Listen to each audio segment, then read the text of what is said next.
My name is Michelle Giddens. I'm the Bibb County Extension Coordinator, and I want to thank you for coming today. We'll talk a little bit in a minute about what this meeting is about, but first what I'd like is for me to do some introductions on people that are behind me in the job that I do. And I don't know, some of you may know this, some of you may not, but these are all the folks in different subject matter areas that help support me in the programs that we offer. For instance, when we did our pond management seminar, I do not manage ponds. I do not know how to manage ponds. But Lynn Dickinson, who is our Forestry, Wildlife, and Natural Resources person, does that, and she knows how. So Lynn came up, got another expert with her, and she came up and they did a pond management seminar for us. So all of these folks help me in Bibb County. Lynn is out of Montgomery. I have some people that are housed in Birmingham, and that's primarily because they live there. They're not really assigned there. If we do have a couple positions open that serve Bibb County, and if it were somebody from Bibb that were hired, they would be out of my office. We have space, they would get an office, and they would work out of there. But they would serve probably approximately 10 to 12 counties in central Alabama. And I think that's important to know, that it's not just myself, Rita, and Simon, but we have all these folks that we work with. So this is our agenda for today. You do have a copy of it in your folder. But the big question is, why am I here? Why did you get invited to this lunch? What's the purpose of it? Cooperative Extension is funded by USDA NIFA, and we know Washington likes reports, and we like reports. We don't want to do programs that don't benefit the county that we live in. And we think it's really important that we bring members of the community together to talk about what Bibb County needs, what its needs are for its citizens. How can Extension help improve the lives of the people that live here? And that's our mission. That's the mission of Cooperative Extension, is to improve the lives of the people in the state of Alabama. And we do it by county. So there is an extension office in every county.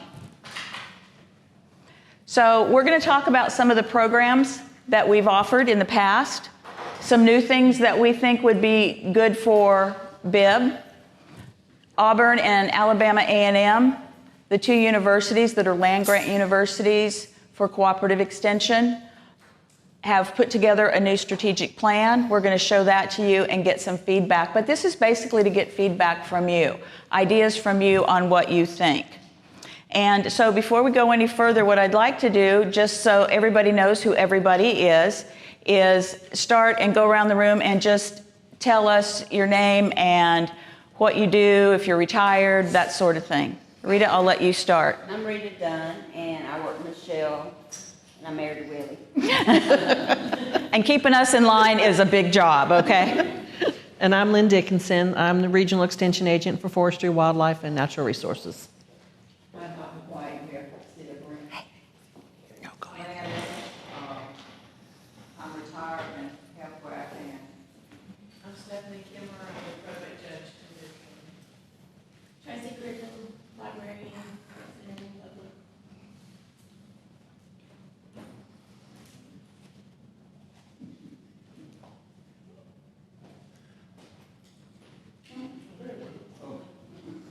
I'm really done. I'm involved with several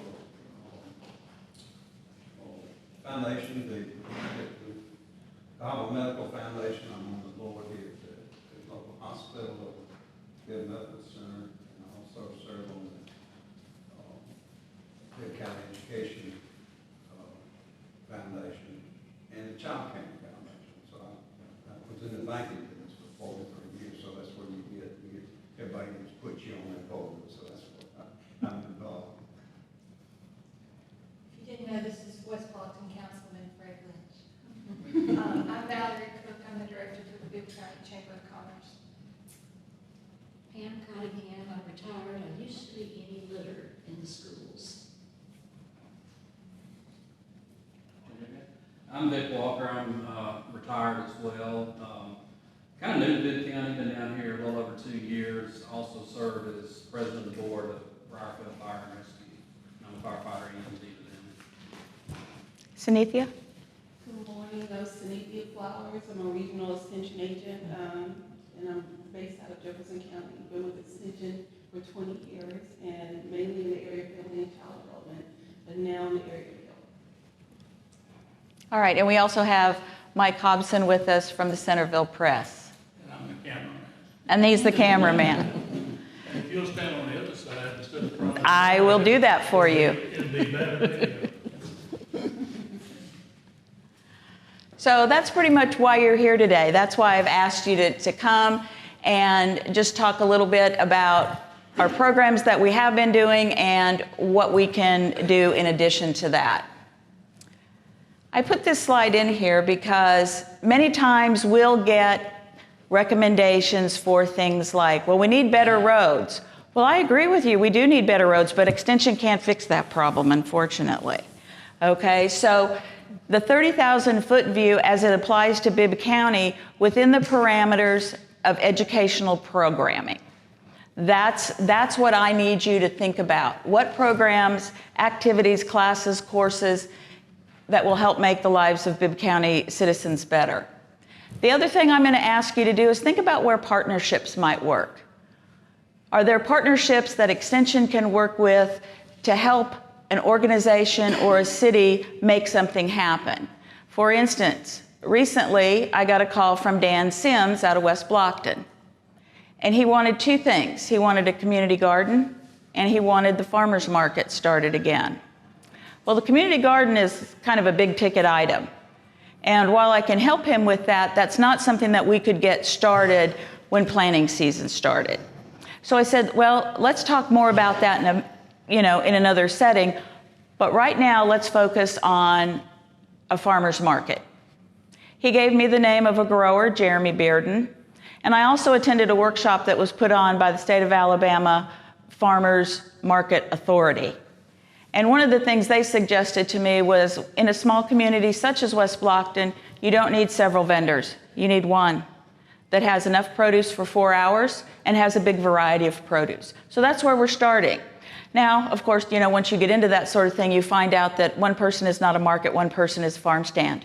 But that's really semantics as far as I'm concerned, because he started actually kind of trial run last Saturday. But this Saturday from 8 until noon in West Blockton in front of the elementary school, Jeremy will be set up as a farm stand. And he will be open to sell produce.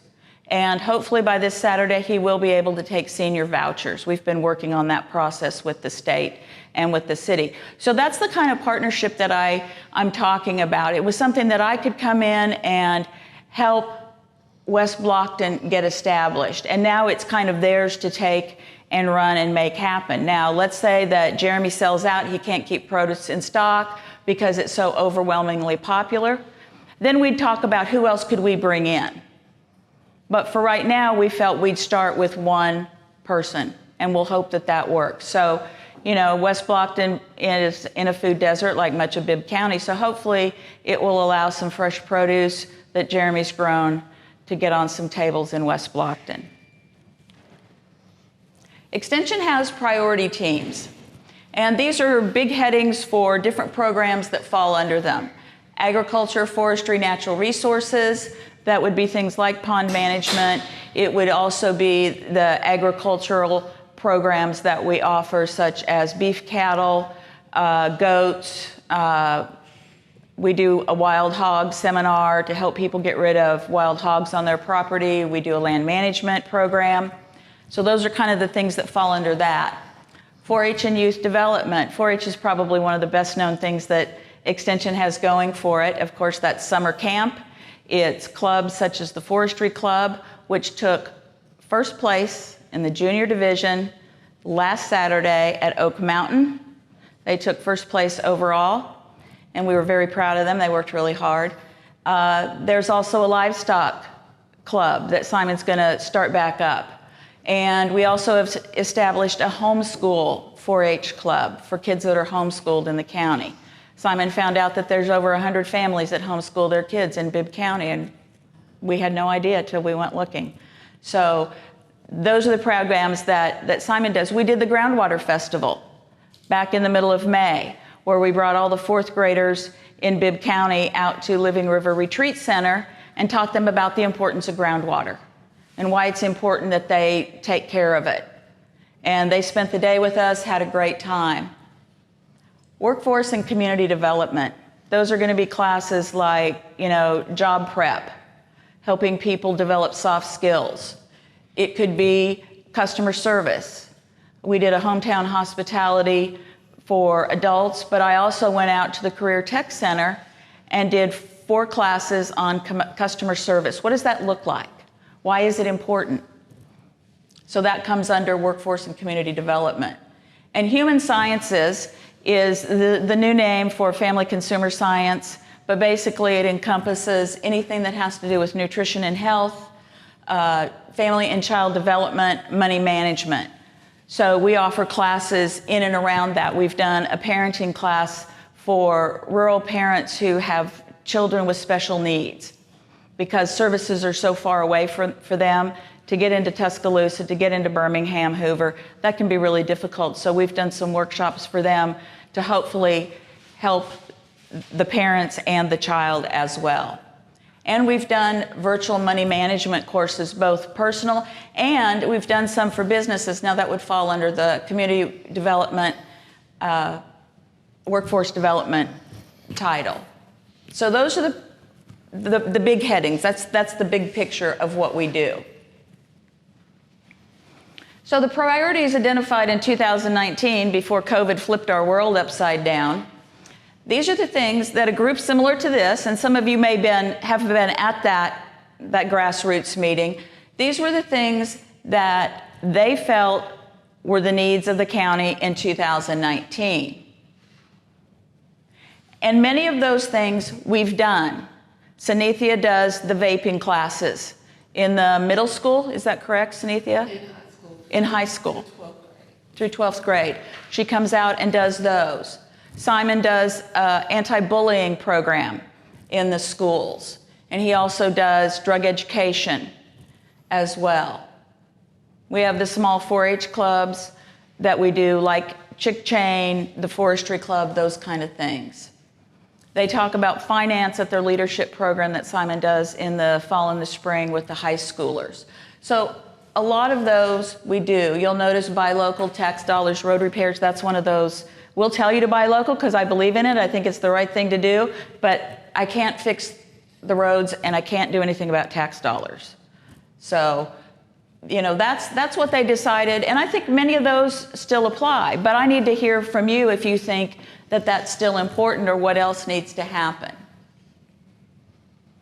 These are some of the things that, since I've been here, it's been almost a year, I can't believe that, that we've done since I've been here. The extension classes, Simon's programs that he's done, some of the community preparation or participation that we did, such as the Memory Walk and the Wildflower Garden, the Christmas on the Square and the parade. We took 3rd place. We were very excited about that.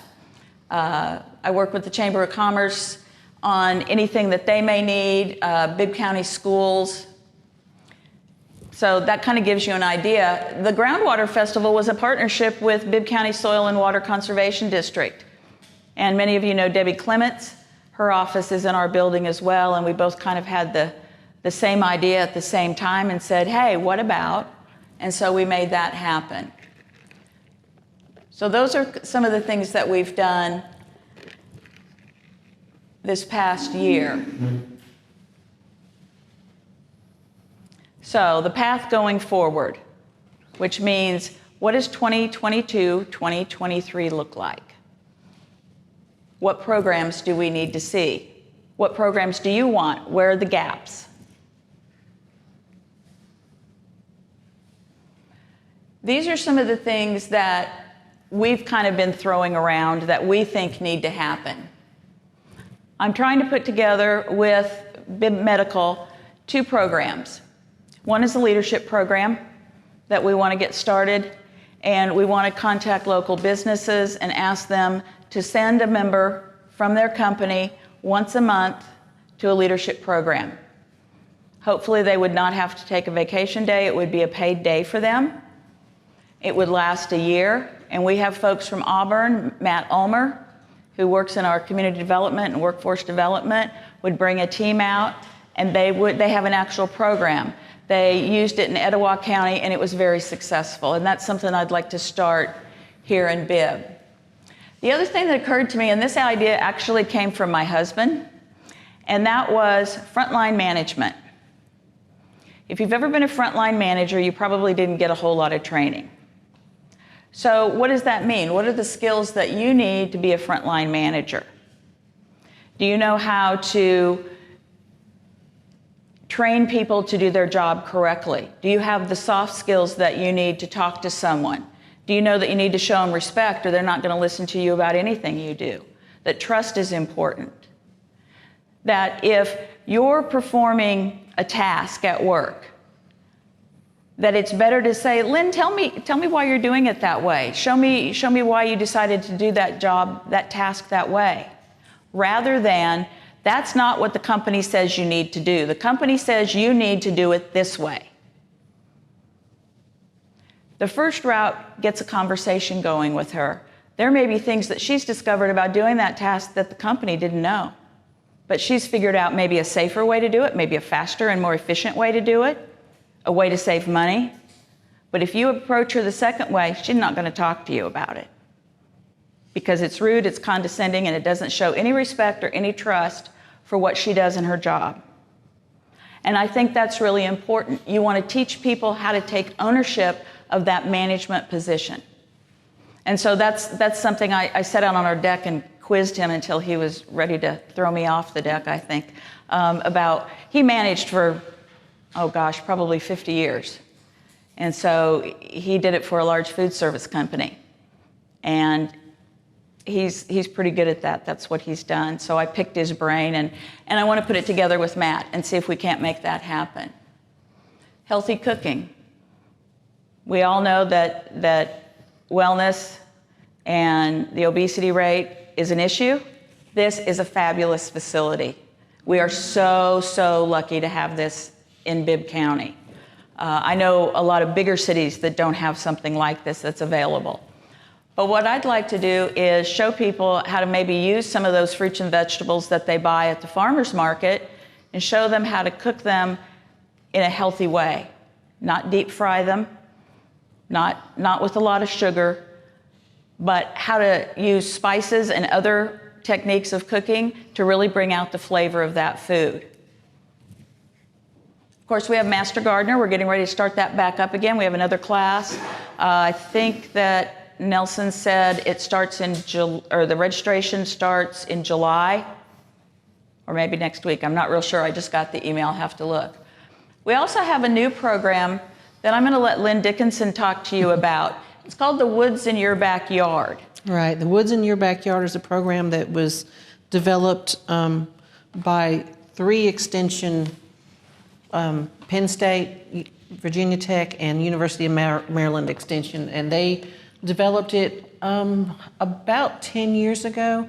And it's land management for small landowners. You know, a lot of developments now, you might buy a house with 3 acres of land, and people don't know what to do with that, and they end up mowing it, and it's a lot of upkeep. And what we're trying to encourage people to do through this program is to create some natural areas. It reduces the work that you have to do, and it helps improve your air quality and your water quality, and there's a lot of benefits to it. So it's a 2-day workshop that we do 1 week apart, because there's a little bit of homework for you to do after that first day, to go home and kind of look at your property and decide what your goals are, because I'm not going to tell you what you should do with your property. That's what you decide, and then I'm going to help you achieve those goals. And that's what that program does. We're really excited about it. We're going to do it here in September, I think. Mm-hmm. Yes. So the other program that I really want to start pushing, and I'm going to let Sanithya talk a little bit about that, and that's the Diabetes Empowerment Education Program. Okay, we also call it DEEP, and Sunithia, I'll let you explain that program. Yeah, when we do the DEEP program, we always say it's like a deep conversation, and that's kind of how we approach it. This is not just for people with diabetes, but those who may be taking care of someone who has diabetes. We have a lot of spouses that come as well. You know, just like, you know, ladies, when you've had a child, you know, there was a point in time where the doctor started talking to your spouse, and he would say, if you see this in her after she's had this child, you know, and that's kind of the same approach we try to take with that. You know, your spouse, those who take care of you or live in the house with you, they need to know this information. So it's open to the general public, and I've done it, and I'm new to this area, in the health area, but I've already done it, and it's been really, it's went over really well. 6 weeks long. It's a 45-minute class or so. Sometimes I get 30 minutes, but we'll make it work. And we cover things just to make sure that you're living life the best that you can with diabetes, and because it's preventable, and if you have it, it's manageable. That's the main thing we're trying to get across. Some people get it and they don't know exactly what to do. It's devastating to get that diagnosis, but we're here to just kind of give them some manageable tips to make it, you know, something that hopefully makes their life better. Some people get way healthier after a diagnosis. They eat better, they exercise better, and all that stuff. It's a great program. Most people leave it raving about it. So we're going to give that another shot. I think we started it too close to Memorial Day, so I think it's important.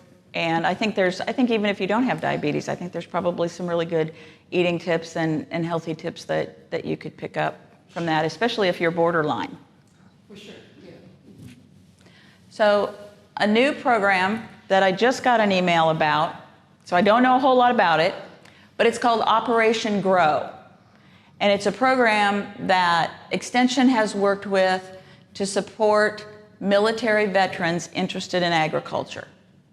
Okay? And there'll be more coming out in the paper and on Bibb Voice about this, but they've worked really hard with some of the powers that be in the military and in the Veterans Association organizations to help veterans that want to get involved in agriculture. We've offered business canvas classes that helps you devise a business plan in a little bit different organization than what you may be used to. Instead of having a book that's this thick, it's actually a canvas that you lay out, and it's really interesting how it gives you a visual picture of what you need to do as a small business owner to get started.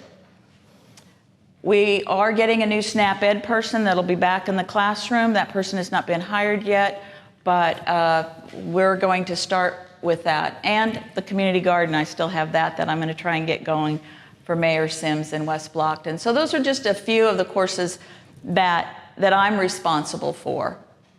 And these are some of the things that Simon wants to put into effect coming up this next year. Of course, he'll continue his school programs 4th to 6th grade with STEM, animal science, healthy living. The Be Safe is the anti-bullying for 5th grade. 6th grade is Health Rocks, which is drug education. 5th to 8th grade is called 4-H Innovators, and it talks to kids about how to be innovative. And then in the high school, he does a leadership program. He does it in the fall, and then he does it again in the spring in conjunction with Bibb High School. And so he'll be working on that, as well as the summer gardening. We have a lot of younger people that are interested in gardening. And so Simon, who's also a master gardener, as is Miss Rita and myself, so I'm sure we'll be involved in that. And then the homeschool club, Forestry, the livestock club will kick back up again, and chick chain. The kids already have their chicks, and so that's started. We also do things, special events, county roundup. If your kid is really good at woodworking, or maybe they like to bake, they can do a demonstration. They make the cake. We had a kid that made a fabulous birdhouse. It was amazing. And they bring their project, they explain to you how they made it, what they learned. It was really great. We had it at West Blockton Community Center. And those kids, if they go to regionals and they place, they can actually go to state with that. Summer camp, summer day camp. I have the pleasure of going to summer camp in 2 weeks with a bunch of kids for 3 days. I'm excited about that, haven't been in a while. We'll do some series of day camps in July. And then Fawn is a program that we did before the pandemic that we're going to bring back. It's for 5th and 6th graders, and it's Forestry Awareness Week now. Basically, it teaches kids about the forest, why it's important to take care of it, and that's a really timely topic, I think, because we live in Bibb County. And the Groundwater Festival, we're hoping that that will continue again next year with the new class of 4th graders. So we're going to stop now because I've talked for a whole long time, and that's enough. What I'd like you to do now is I'd like you to kind of just break up into groups, and I think maybe we have enough to do 4. But these are the assessments that Auburn devised that I'd like you to, in your group, go through these and talk about some of the different programs. And there's questions on there about why is extension and the support it provides to you important? Or what would happen if extension was not available in your county? It talks about aquatic resources, educational programs, including aquaponics, aquatic invasive species, coastal conservation. Those kind of questions are in there. So what I'd like for you to do is in your small groups, just go through these. Like I said, there's one for agriculture, forestry, and natural resources. And if you're the only person that's interested in that, that's fine. You can complete the survey because we collate all this data. And then when we come back, we'll talk about it and discuss, share out what the groups came up with. Human sciences, and Sunithia will help with that one. Lynn will help with the ag and forestry survey. There's 4-H and youth development, and there's community resource and workforce development. So those are the things. So I'll let you kind of decide where you want to go. If you're interested in agriculture and forestry, you can just move up this way. And Sunithia, I'll let you take this, and maybe you can have people that are interested in that maybe join over here. Valerie, I'm going to give you workforce development because that's your thing. And I'll let Miss Tracy have the 4-H and youth development. So you just kind of self-sort in what you think you might be interested in, and you can go through the survey. There's one for everybody. There should be 4 in there. If we need more, we can make that work. Hey, Willie, how are you? And if you kind of report out on some of the things you talked about under the different topic headings that we talked about. So, for instance, in human science, some of the ideas that you talked about, if you can share out, I'll record it or have Rita record it on the sheet here, and then we'll collate that and turn it in. And it also gives me some food for thought on some different programs that maybe we haven't even thought about. So, Vic, do you want to share out some of the things that you talked about? Yeah. Do what? What do you want me to do? Oh, you don't want my handwriting on that. I am too. Ryan Mitchell needs you to send the names and contact information for the 2 people that register for the Learn to Burn. Right. They don't really need a hospital. They don't really need to go to jail. There's just nowhere else. There's nowhere to point somebody. Okay. For education. That's just one thing we talked about. We talked about, let's see, education, for like applying for jobs, for budgeting, finance, that type of stuff. Of course, drugs, vaping prevention, that type of stuff. Right.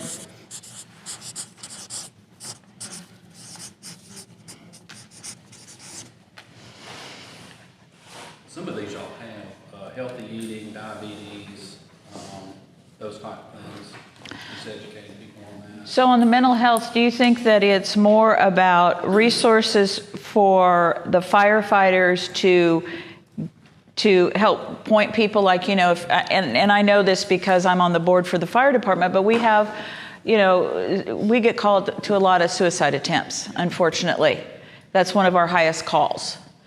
And so are you talking about training for the firefighters when they respond, or resources to help the person? I think it would benefit, especially volunteer departments, because again, we go on, say somebody's got suicidal ideations or so. Mm-hmm. You know, they're not really, they don't need to go to a hospital per se. Right. And, you know, the sheriff's department doesn't necessarily want to take them to jail, especially if they're, you know, kind of out of control. So being able to help them on the scene to say, well, here's some resources. You know, typically we just tell them, well, things will get better. You know, we try to be compassionate. Right. But it'd be good if you said, if you had something that you could say, here are some resources, some places, you know, and I'm sure for some of them, we need to find some places that are low income, Yeah. you know, or for people that don't have insurance. Well, typically, if we transport, it's to a place in Northport called North Haven or North Face. North Harbor, yeah, that place. But again, you know, from what I see, a lot of people, they don't need that. They might need some more one-on-one counseling, that type of stuff, or maybe even just education. Right, right. And that might be something that the hospital can help with in providing too. I mean, I'm kind of both sides of the fence is how do you help someone when you're a first responder, but also what are some resources that can help somebody, some places to go for counseling, whether it's group counseling or one-on-one. And I think too, from a first responder standpoint, just helping us and volunteer firefighters how to interact with people that have either special needs or some type of mental health crisis. Well, I can tell you that there's a great program, the crisis intervention training that they do out of the Tuscaloosa Police Department. Yeah. Lieutenant Craig Parker. He does about every other month. He does crisis intervention training, and I don't know if I have his number here with me now, but he'll hold open spots. You know, he'll let you know the date. It's a free training. It's 40 hours, so you know you have to.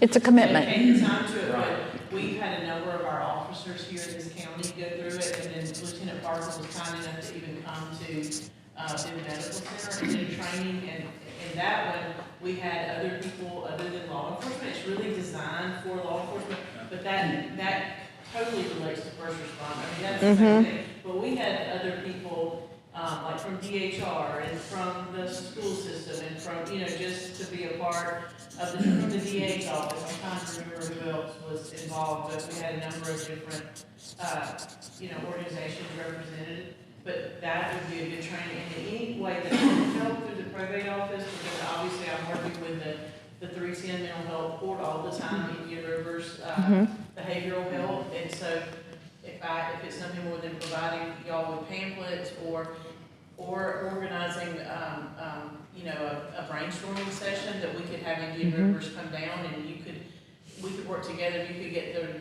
first responders there and you know. I think that would be. If I can help in any way, let me know, but. Yeah, that would be fantastic.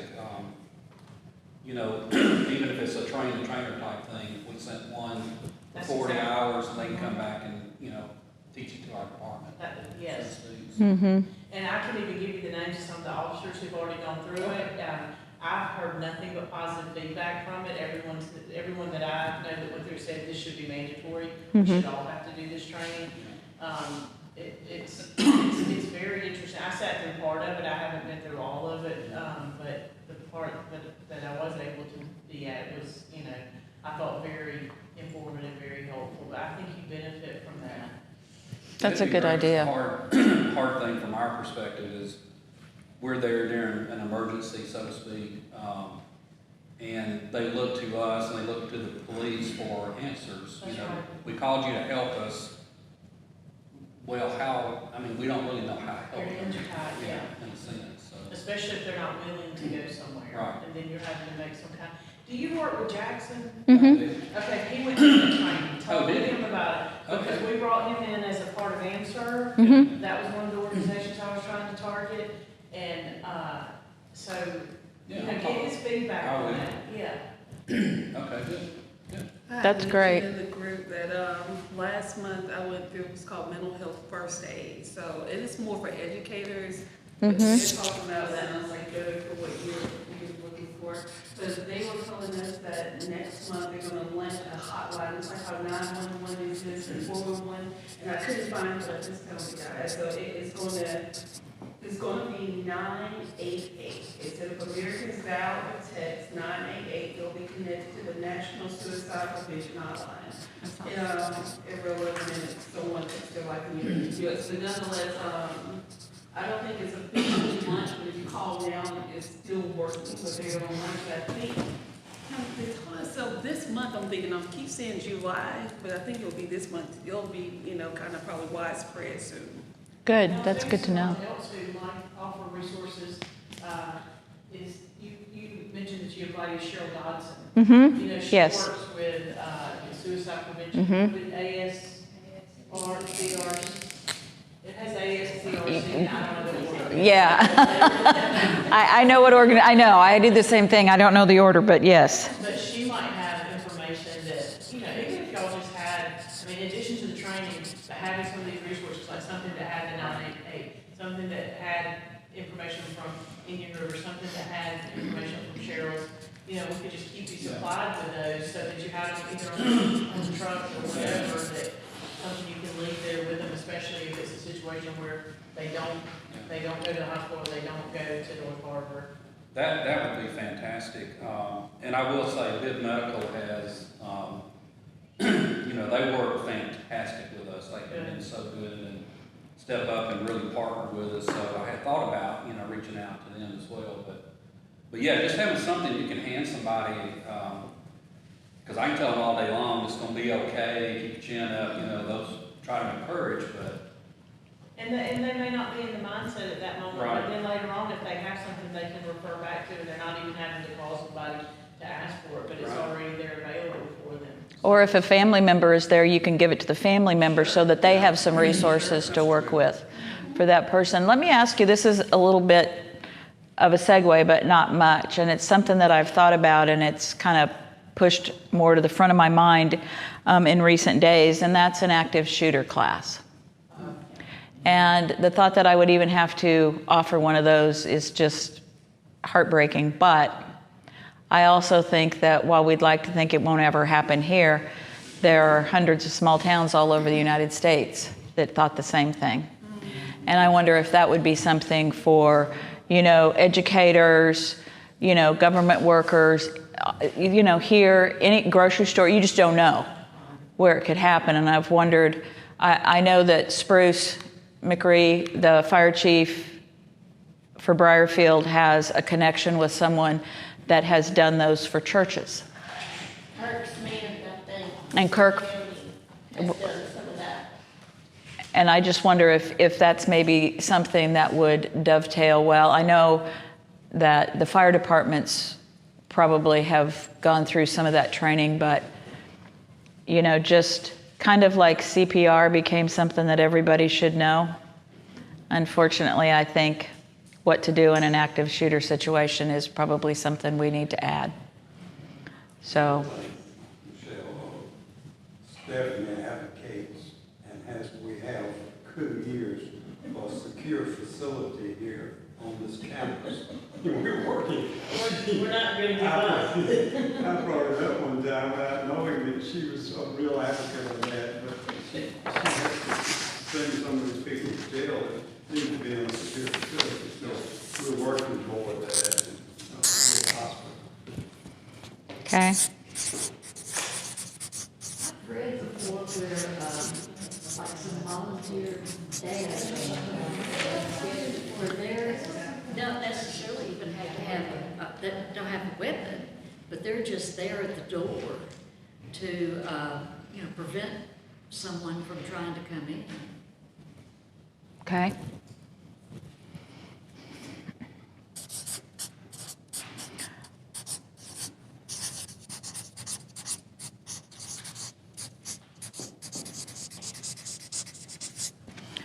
Okay, what else? Anything else that came out of health, human sciences? I always want to call it health sciences. Is there anything else we wrote down other than you kind of summed it up really well? Help applying for a job. Okay. And identity theft was brought up, that for all these spam calls. Mm-hmm. And we talked a little bit about there with that was identity theft and scams that you can get through text, email, carrier pigeon. It seems like they come at you from all different directions anymore. Something I don't know what could be done that I'd mentioned is that in the newspaper, back in where the legal stuff is, these kids taken from their families that somehow train parents for things like that don't happen. I mean, I have no idea. So are you talking like in custody disputes or that just kids are just... I don't know what the... Like a DHR scenario. Oh, okay, so maybe more parenting classes. Right. Okay, all right. Right, because I mean, for those of us that have had kids, when you've got a 2-year-old throwing a temper tantrum for about the 100th time and you've had no sleep and you've got a crying baby, I mean, kind of things just add up. So, we've all been there, but we didn't take the wrong road.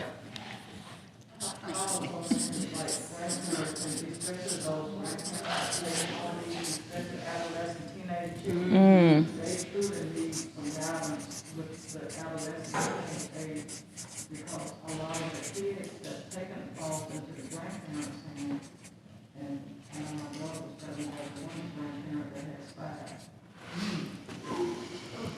5. Oh gosh, that's good, and I think that's something that we could definitely do through family and child development, and put together something like that. And it might be something that we could easily hold here at the hospital too, and maybe make it available for new parents, that kind of. Human resources know, I mean, through dependency court and delinquency court, they're always in need of parenting classes. Okay. Or management classes. Mike, what are some of the other classes? Family court? Foster, I think the department will put on the foster care. But they're always in need of those type of life skill and parenting classes. But you see a lot of anger management classes also that they need, and of course, substance abuse, I don't know that falls under. But I mean, that's definitely a referral source, is the department, if you do hold those classes. Okay, that's good to know. At the library, kids and kin comes once, twice a month, and it's for families where the family's taking care of the kid that's not the parent, like a grandparent or an uncle. And she comes twice a month, and I forget who it's through, West Alabama or something. Family But, guidance center, probably. maybe, yeah. But she comes and teaches little classes, and you actually earn little prizes for coming and all that. So that's one thing that for parenting classes. And I think the Bibb County Family Connections also has some classes. Okay.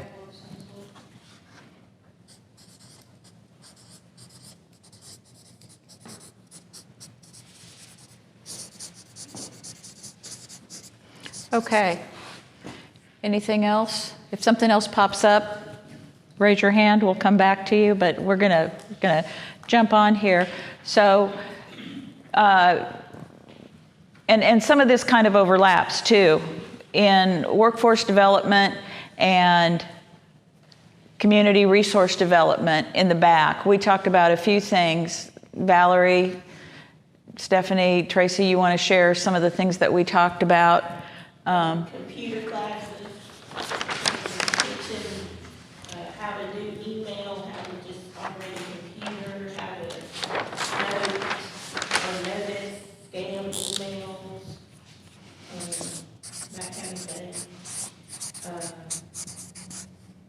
talked about teaching, teenagers, jobs, like, not necessarily job skills, but how to.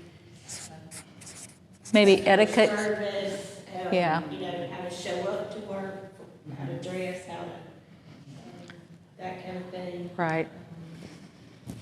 And we talked about how Mr. Mike was talking about, you know, used to, girls would go to, what did you call it, finishing school? Finishing school, charm school, or home ec even touched on some of that. Home ec used to teach that kind of thing. We don't have any of that anymore. Just basic cooking skills, basic anything skills, sewing skills. Do you think is that something you've heard from the kids that they would come to if you did like cooking or basic sewing classes? I think so, yeah. And Okay. not even just kids, but like young adults. Adults? Right. They don't even know how to sew a button. And, you know, how to do anything besides microwave a cup of macaroni and cheese. Right. Right. Okay. And we talked at the library a couple of times about doing a life skills class, how to iron a shirt, how to, you know, check oil in your car, you know, that kind of stuff that nobody teaches anymore. Right. Were you at the library when it was just Ollie? I might have had some college students come and teach computer skills. We did, that was the accounting school at Alabama came and taught some computer classes. But they COVID and they quit. Yeah. So. Yeah, the Ollie, Osher Lifelong. Oh, yeah. Which, down at, in Tuscaloosa, they had a class for teaching computer skills, and students got to choose. They either did old people or students or prisoners, and their favorite was the old people, which Right. was glad to hear. But they might be able to provide some students, they would get some kind of credit for coming and doing that. The only thing that, Osher. issue that I saw O with S that C when H they R. came to the library was that they would help you if you came and said, I have my tablet, but I don't know how to do this. They would help you do that, but they didn't teach a class, like start at the beginning. Right. And like Yeah. if you had a laptop or something you had trouble with, they would help you. But they didn't like just take somebody from the beginning. It wasn't Had a, no clue. right, it wasn't a set curriculum where we're going to start here and we're going to work through these. Okay. Good. And that's what we need. So, I mean, we need some of both. Right. But there's a big need for starting at the beginning. Stephanie, do you think that's something that, Pam mentioned prisoners, do you think that's something that would be needed in the prison system? I can't imagine that it wouldn't be, huh? You would have better access. They do computers, but do they know how to use them? Sure, they do. Well, you've got the prison and you've got the jail, so I don't. Right. I don't know what they have available at either of those facilities. Right. In terms of it. I'm sure at the prison they have computer access. I don't know, do you know if they have computer access at the jail? I don't think so. Yeah, I don't think so either. I don't think there's anything there. Yeah. Okay.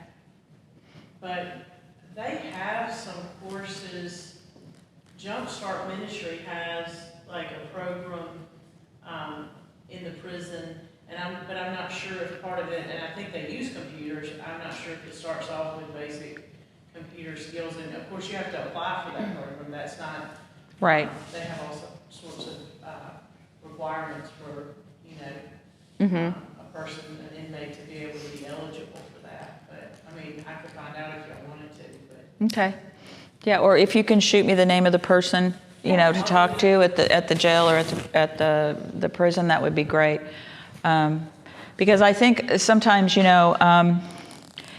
especially with the prison system, if there's not an opportunity to change your behavior, what are you going to continue to do? You're going to go with what you know. So, maybe if there's some opportunities for people to take a different road when they get out because they have maybe some skill sets that they didn't have before, I think that can be huge. The prison's doing some kind kind of class where they're teaching, like technical Mhm. skills. They're teaching, I know there's one class for heating and cooling. Okay. They're starting maybe a construction class. And the heating and cooling guy, the teacher, said, he told us at the library that some of his students that are about to get out of prison already have jobs from that. Yes, I think it should include the jump start, yeah, ACESLuncheon. Well, and maybe what we can tag on to that is, they may have the skill set for heating and air conditioning, but maybe they need the business class. If they decide they're going to open their own business, they may need the training in how to do that, especially when it comes to things like filing for taxes and payroll and those kinds of things. So that's a good idea. I didn't know that they had those programs. That's great. Anything else? Okay. I was thinking, along with our topic, work community resources, I don't know where this fits in, but there again, our dirty roads, it makes our county look trashy. And yes, you're right. It does look trashy. The litter is a huge issue in Bibb County. We've touched on it many times. And I looked into that because I thought, let's do a litter cleanup day. And then you start to think about everything you have to get to do that. Okay, you've got to talk to the Department of Transportation. You've got to find, I call them reachers, but the grabber sticks to pick up the trash. You have to have bags. You have to have somebody come pick up the bags. The bags cost money. You have to have vests for people. I mean, all of a sudden it got like this big and I couldn't figure out how to get my arms back around it. But Charles Fernelli was somebody that you told me in West Blockton. And I think that Kirk Smith has also done some things with trash pickup. The biggest thing with trash pickup is those are the kind of things, if you're moving to a new area, a lot of people look at that. And that says a lot about what people think of their county when they throw their litter out the window. It's one of my biggest pet peeves. And I know that I've had different people ask me about recycling. Recycling is great. I do it. I take all my stuff to Montevallo. But here's the problem with recycling. There's no money in it. So waste management programs, companies do not do it unless they're mandated by state law. That's why, and in California they did it, but then you also pay a 5-cent tax on bottles, okay? Because they have to pay for it, because the state's not going to pick up that. So if you want to drink a bottle of soda, that's fine, but there's a tax on it. Delaware does the same thing. That's how they pay for their recycling. There's no money in any of it, not paper, not aluminum, not glass, and that's how they fund it. And so that's what I've had to tell people, why there's not recycling. Now, Montevallo was able to get it established through a grant program. Problem with that is what happens when your grant runs out. Has the city created a line item in the budget to pick that up if they ever don't get, refunded through a grant? So, but I've also heard of different places where they put up, the big dumpster containers for people that, for whatever reason, don't have trash service or elect not to burn it. Those can become unmanageable because people put things like beds and furniture, not just household trash, into them. And what do you do with that? And I know, Valerie, you had that issue, I think, at the chamber, didn't you, with where you... Plastic swimming pools, toilets, plastic arms. Right. It just becomes totally unmanageable. Right. Oil, automotive oil. So I don't know the answer to that, but it's something that's ruminating in the back of my mind on how do we solve that problem. I think part of it's education. I know Pam worked on that quite a bit with anti-litter. We pushed that pretty hard in our groundwater festival about what happens to litter, what happens to that paper cup or that plastic bottle when you throw it. And if you've ever been out on the Cahaba after it's rained and all the trash that flows down there, everybody'd like to blame Birmingham for that, but let's face it, that's not all their trash. So that's right.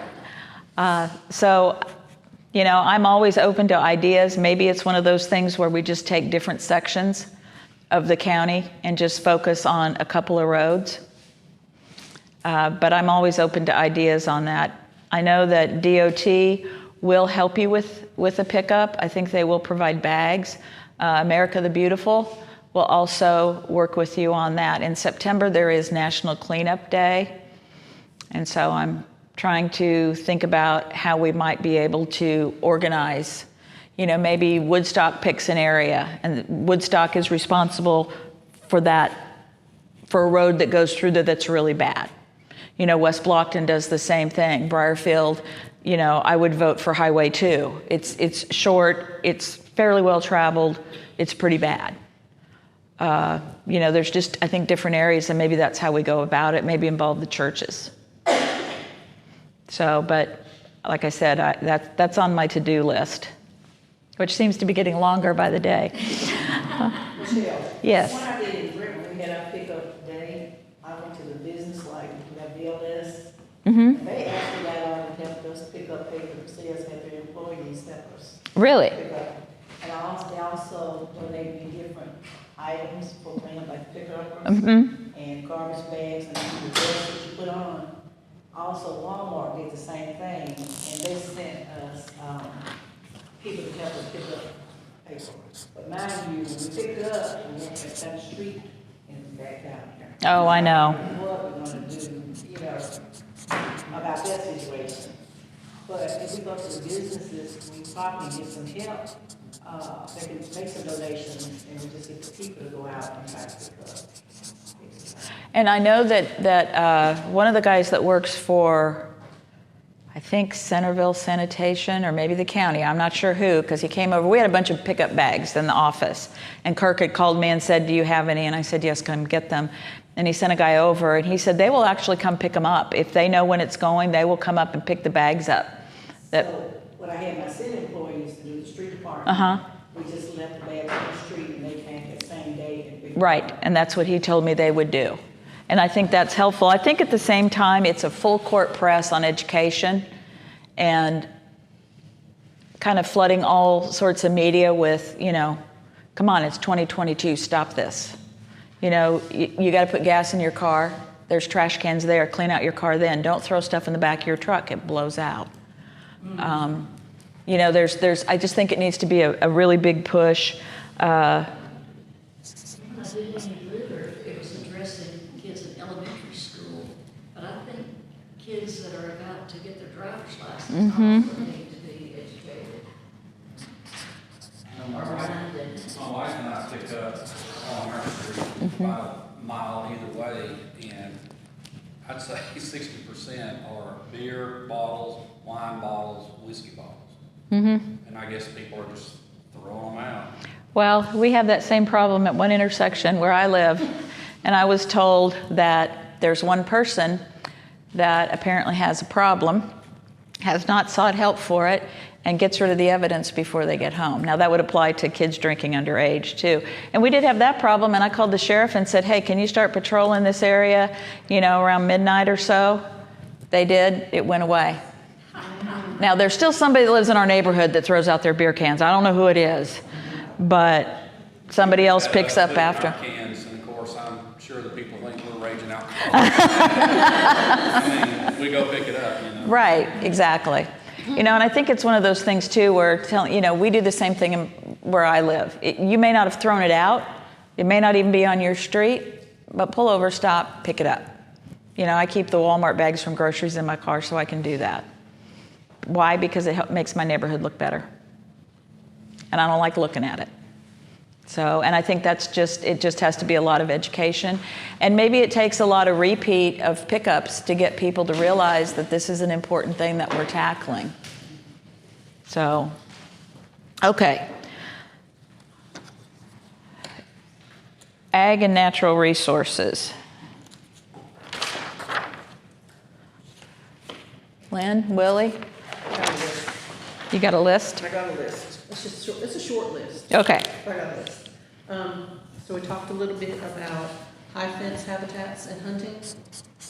Also hunting leases for small landowners. agroforestry for landowners that are growing timber but need additional income while they're waiting for that timber to grow. You can raise goats or cows or whatever you want and have them graze on that land between your trees. Mm-hmm. Rotate them out. Willie mentioned something about a trail riding club. Where do you want to do that?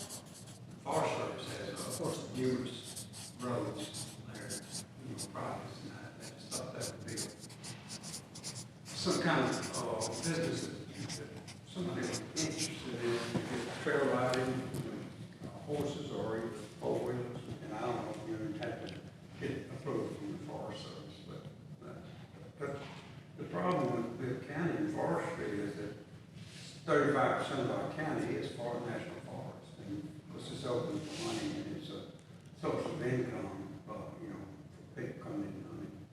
And also, when the Forest Service cuts timber, in lieu of paying ad valorem taxes, the Forest Service does give commission a portion of those proceeds from those timber sales.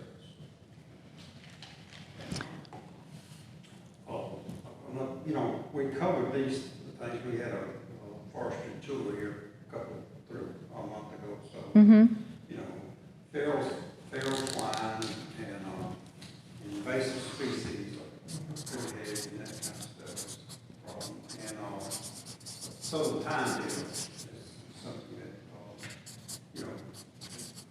people need to know about and how to identify it and what to do once it's identified. You go along the road and see a dead pine tree, more than likely, or a group of dead pine trees, more than likely, southern pine beetle. So that timber needs to be taken out and a neighbor sprayed around it. So something that should address. Auburn and Extension has an excellent forestry department, and they can address all of this. Well, in the trail riding, one of the things that I've thought about is that, and I know many of you have too, is that Bibb County has some really great natural resources. We've got the Cahaba, but Simon is always coming into the office going, did you know that there's a cave off 6 Mile Creek? And I'm like, no. So, he knows all these great historical places. We have, 2 state parks. And I think that tourism is something that could really be developed in this county, and that's why trail riding, things for people to go do with their families, could really be something that Bibb County could work towards. And of course, we've got to work on some other things before that'll probably happen. Of course, litter is one. Bringing up the education is another. Education. Big businesses will not come into your county if your education rate is poor. Now, somebody said to me, well, Mercedes came in, and I said, look at where Mercedes is. Where do you think they draw their workforce from? They're not drawing it from Bibb County mostly, they're drawing it from Tuscaloosa. Why? Better schools, better educated workforce. We have to work on it. And I've had people from Auburn tell me, I asked them, what's the first thing Bibb County needs to work on? Education. You cannot do anything until you have an educated workforce. Improve your graduation rate, improve your test scores. So, I don't think that anything is insurmountable, but I do think that it's something that's going to take a big lift. And that's why I gave you the slide about the 30,000-foot view, because I think that's really important. You cannot look at what's best for West Blockton only, what's best for Briarfield only, what's best for Cedar Grove only, because we all live in the same county. It has to be a county-wide project in everything that we do. So, okay, off the soapbox, Michelle. Let's see here. I think the last one was 4-H, and some of this we've kind of covered a little bit. I know there wasn't a specific group. Anything that you think of that we didn't cover on some of the slides that you saw? I mean, we've talked about the etiquette classes and the customer service. Simon does drug education for the kids, and Sanithia does vaping. Stephanie, is there anything that you see that you think, gosh, if we could prevent this, before they reach, 16, 18, it might be helpful, any kind of intervention type program. I think mental health ties into some of that as well as the parenting. Yes, but I don't know how you identify. I guess any kind of education that can be sort of a stop the stigma, end the stigma, to make mental health be the same as if, someone has a heart condition or a kidney condition. I think sometimes, even speaking about Indian Rivers, some of the things that we've encountered, people don't want to go to Indian Rivers because they don't want people to think they have a mental health issue because there's a stigma still attached to mental health when they have no more control over that issue than you do over anything else that happens, Right. Any other diagnosis that you receive. Right. And so I think the earlier that you can normalize, that we all are different and that we all have our different, conditions or challenges or, strengths, I think the better, the more open that maybe kids and parents will be to not only seek mental health treatment, but also sort of tying in with the anti-bullying, if a child is experiencing, a mental health issue, that they may not fit in with the crowd, they may be a target for bullying, and that only worsens the situation for that child. So, I guess that, and what we were talking about earlier, I don't know, a kindness project. My daughter, when she was in high school, there was I can't remember the name of the club, but, their job was to find ways to, work within, it was a club just like any other club in the school, but they would find ways to encourage people and to, to preach kindness and to teach kindness. And I think we've kind of lost a little bit of that in our society. We certainly can disagree, but there are ways of civility, and kind ways to do that. I think that there never can be enough of that, I agree. Carlton has a kindness club of Oh, some good. sort. Maybe upper middle school, high school students. I've seen pictures, I'll have to find the name, but Candy Smith? yes, does a lot of birthday party things, maybe just going to visit someone, they know it's an older person's birthday, and they go to the front porch, I don't know, sing happy birthday, taking flowers, I don't know, but just Right. a small kindness club to brighten someone's day. Right. And I think it's even as holding a door for somebody. Sure. It's as easy as smiling at somebody when you walk in to a store.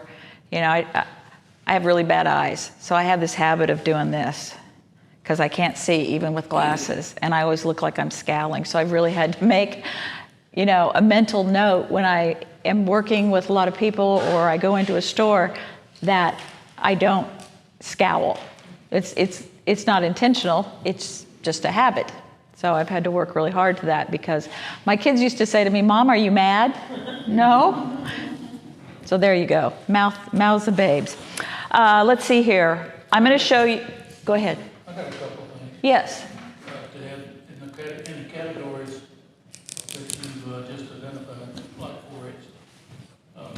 Maybe there should be a re-emphasis on snake bites, because we've had a lot of copperheads popping up here recently. I saw a couple of people have been bitten. I think some in Bibb County recently. Wow, Got some okay. copperhead bites.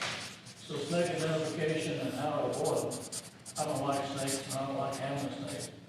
But I think people have forgotten how frequently you are around snakes in your own yard. And if you don't pay attention to that, a copperhead will get you. They're pretty prevalent around here. So, snake awareness, I guess, is what I'm talking about. Okay. I'm not talking about the old 4-H club where we throw the rattlesnakes out of the floor. I hated those classes. The other thing that I had on my list here was for kids, is survival skills. A more emphasis on just simple safety rules of life, things to live about how to identify and use common tools. But most kids don't know how to use things as simple as a hammer and saw. I'm not talking about a power saw. I'm talking about just how to cut a piece of wood. It's amazing that they don't know until they're 18 or older. I'm talking about teenagers that should know how to do simple stuff. The ones I encounter can't do it. They can't pick up a hammer and a nail and drive a nail and a block of wood. They cannot do it. I don't know why that's missing, but I encounter them all the time. They can't do that. The other thing is, not to kill yourself doing stupid tricks that you see on YouTube. I think they need to realize that their bodies are not impervious to slow speed death. And it's not being taught. Right. At that age. So those are the things that I think that 4-H is for. And things that are not covered in high school that are being addressed. And I think those are things, some of these are real easy for Simon to include in a variety of different programs, you know, whether it's leadership or, you know, forestry club, after school programs, you know, especially things like stupid tricks. Yes, Pam? I've got something on another topic. One of the largest things that actually go into the landfill is food waste. So people are taught how to use what they you know, what they have. And I mentioned to Mike that I was going to research to do an article about composting. Because we make our own dirt. And we do it the lazy man's way, and it's kind of a big deal. We make really good dirt that we can then use in our garden. Yeah, and I think it's even things that kind of ties into cooking. You know, how to reuse leftovers. Some families love leftovers. Some families won't touch them. Well, I used to always repurpose stuff. We could get 5 meals out of a chicken, you know, and you don't have to use it night after night. I mean, you can freeze it. There's a lot of different ways to do that, making sure that there's safe storage when you do use that. And of course, we've got programs on that. Composting is great. We do the same thing, you know, and we just took a big plastic trash can, drilled a whole bunch of holes in it. It's got the lid, and that's where everything goes. Throw some dry matter in there, turn it every now and then, goes in the garden. We got a hole in the ground. Yeah. We use. Yeah. Where I live, it's all rock, so it's a little bit difficult. Okay, before we run out of time, and I know we're over time, I do have to show this or Auburn will fuss at me. And while she's doing that, we have a parenting class coming up in Yes. June 28th. Y'all know anybody? You have what? A canning workshop. Is that during the day? Yes. Natalie's been interested in that, and I can't get her, she works. I know. And what we might be able to do is if we might be able to get it done on a Saturday. I do know how to can. I do know how to do it safely and not kill anyone, so that's always a good thing. And that's something maybe we could repeat. While she pulls that up, I know she said I do vaping. We have expanded it this year. It's 4 parts. There's actually a part for parents. It's still focused on their youth, but to make them aware of what we're teaching. We learned that when we were in the classroom, teachers are asking just as many questions about vaping as the students. So that's an adult component for any adult if they're over a youth center or whatever, so they can know what we are teaching and they can identify it. Because kids can almost vape in front of you and you will barely know it sometimes. They have jump drive looking things, and that's what parents call it. So. And we also have, we do just that basic class that I can go in like 1 hour in the classroom, but as a principal says, we are having a Saturday class for these kids who are constantly getting in trouble for vaping. We can come in for a couple of hours and we can make the program more intensive towards that. And then the latter one is more of, these kids are kind of hooked, and we have like a series We haven't had that program taught yet, but that's available. So just want to make you aware that it's a little bit more than just what you typically see. Have you done that class at Bibb yet? I have, West Lockton is where I've done it, with their teachers there with the fifth, sixth, and so I only wanted to do it with 6, 7, and 8, because they had an issue with fifth, so I did them, and that's why we now include fifth grade, because of Bibb County. And it's not Bibb County that is like that, it's every county, these teachers just don't know, you know. Okay, well, it's not going to be, maybe you won't be able to. Okay, in your packet, you have a card that looks like this. If you would, you could either go to the site or you can scan the QR code if you would watch it, and then there's a few short questions for a survey. That would be great. I would appreciate it. It's basically a strategic plan that was put together by Auburn and Alabama A&M on, it's got a mission statement, values. You also have, Ms. Lynch, I'm going to borrow your for a minute. This also talks about it, that you find in your program on our action priorities. And we also gave you some handouts and some fun things that we have in the folder. Thank you for coming. Nope, that's fine. Thank you for coming. Yes, you can leave your surveys, please. That would be great. And I appreciate your time and everything that you do. So thank you for coming.